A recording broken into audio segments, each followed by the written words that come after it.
If you're a hairstylist and you're looking to build your clientele and you would like a fully booked clientele as quickly as possible, this is the right video for you.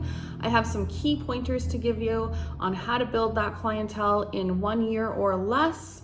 And yeah, this is what I have always done, and it's always worked for me. And as time's gone on and I've practiced this longer and longer, every time I go to rebuild a clientele, it happens quicker and quicker. So this is my salon behind me here. I live in a very small town. There's a lot of other hairstylists who live and work here, and I was told when I was opening up that, like, good luck, because there's already a lot of hairstylists. Lo and behold, the first day I opened, I was fully booked, and moving forward after that, I was rarely not busy in a day. And now I've been open for about 14 months and I am fully booked. So here's the key pointers. And I just want to say too, I've been doing hair for 18 years. I've rebuilt a clientele several times. I like to travel. I've done hair in Ontario, Canada, in Australia, in New Zealand, and now in BC, Canada. I never stay in one place for too long, except for now because I have my own salon, so I do plan on staying here for a little while. But and the tips that I'm going to give you is tips that I got from a seminar back in Toronto, Ontario about 20 years ago, and I have practiced these tips since then, and it has served me very well.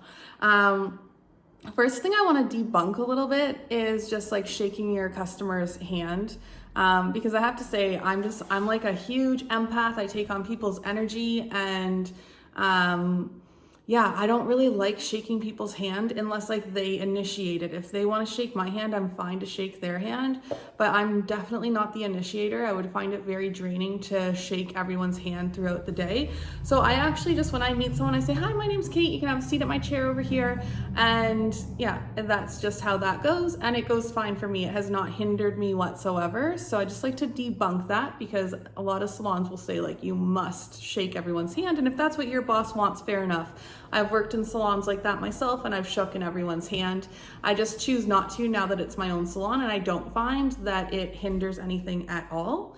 You want to make sure first and foremost that you're having a thorough consultation. I know that sounds like, yeah, of course, have a thorough consultation, find out what they want.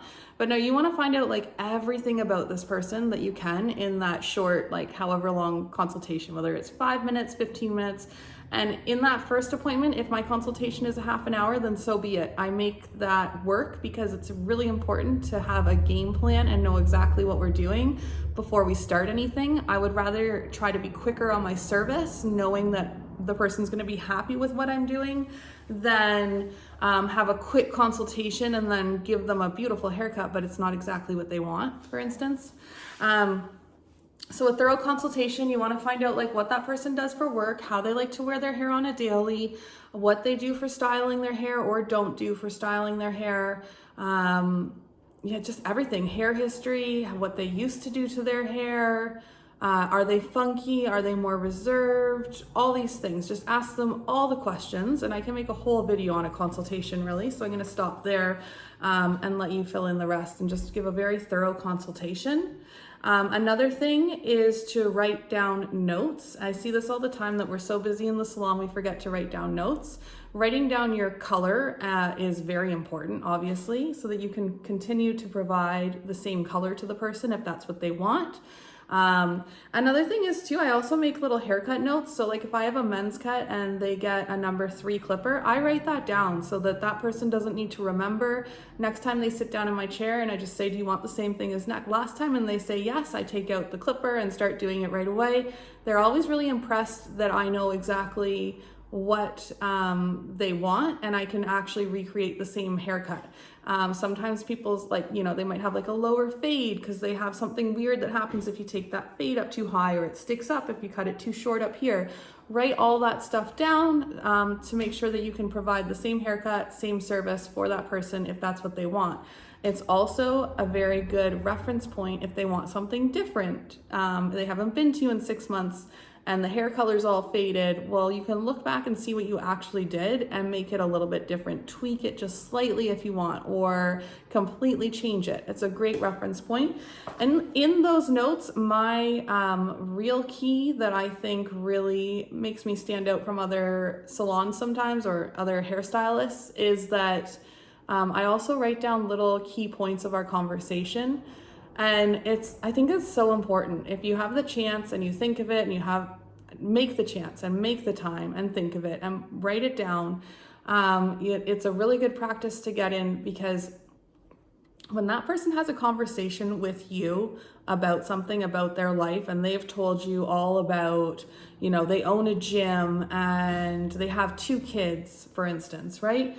That person's going to leave that appointment and they're going to remember the conversation they had with you. I'm sure they'll remember everything that you told them, but because you see so many people in a day, you may not remember what they said. And actually, you likely won't remember what they said. So by making some notes, you can, it kind of jogs my memory, for instance. So I don't write everything down, but I write down little key things that does jog my memory. And then I do remember the conversation we had. And sometimes I don't really remember, but then at least I have the notes to look back on, and I can think, okay, I at least know that they live close by. I have like a little bit of a starting point for a conversation with this person. So I find that really helpful and a really huge key point. Another thing is the head massage. Of course, you want to give a really nice head massage. Again, I can make a whole video on giving a good head massage.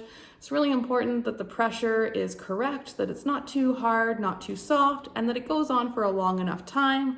I do about 2 to 3 minutes for each of my head massages, and I never cut it short. I always make sure that I'm giving at least that 2 minutes for the head massage, no matter what, because that is like people's favorite part about coming into the hair salon. Sometimes it's just getting that head massage, that little 2-minute relaxation, and it means a lot to that person, and it can really take away a lot of their stress. So it's really important to do that, right? We're here to make people feel better about themselves and just to be more calm and confident. And a massage is a part of that, just making them feel really relaxed and calm. So the massage is really important. I will, I think, make a video on actually giving a proper head massage, because I have had lots of comments that my head massage is very nice. And I think that that is a key reason why people do come back to me, is my consistently very nice, relaxing head massages. The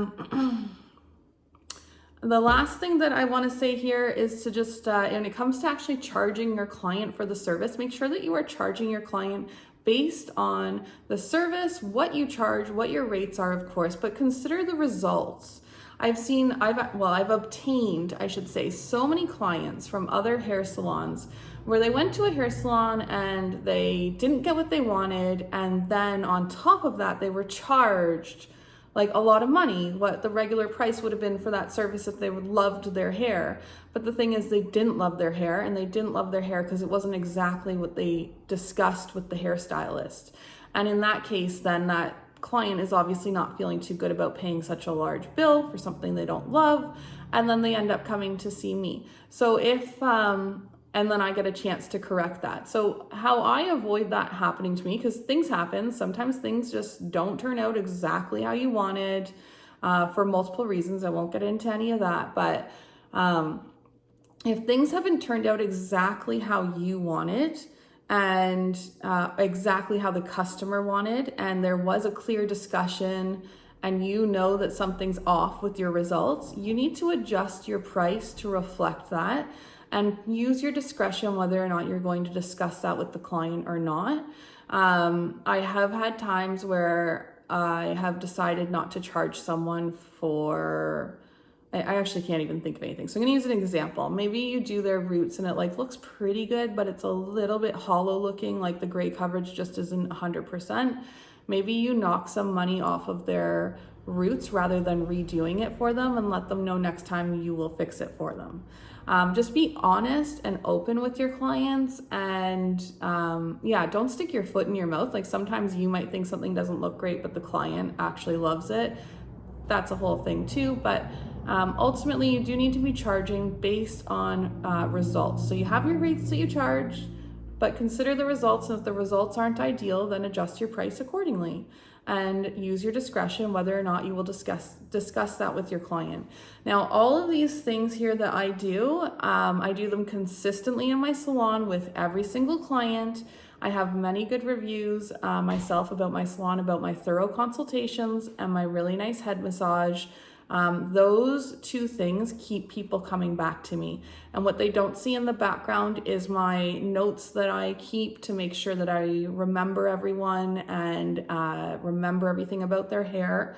And that creates confidence with each client and keeps them coming back to me. So by following these steps consistently all the time, you will build a clientele really quickly, I promise you.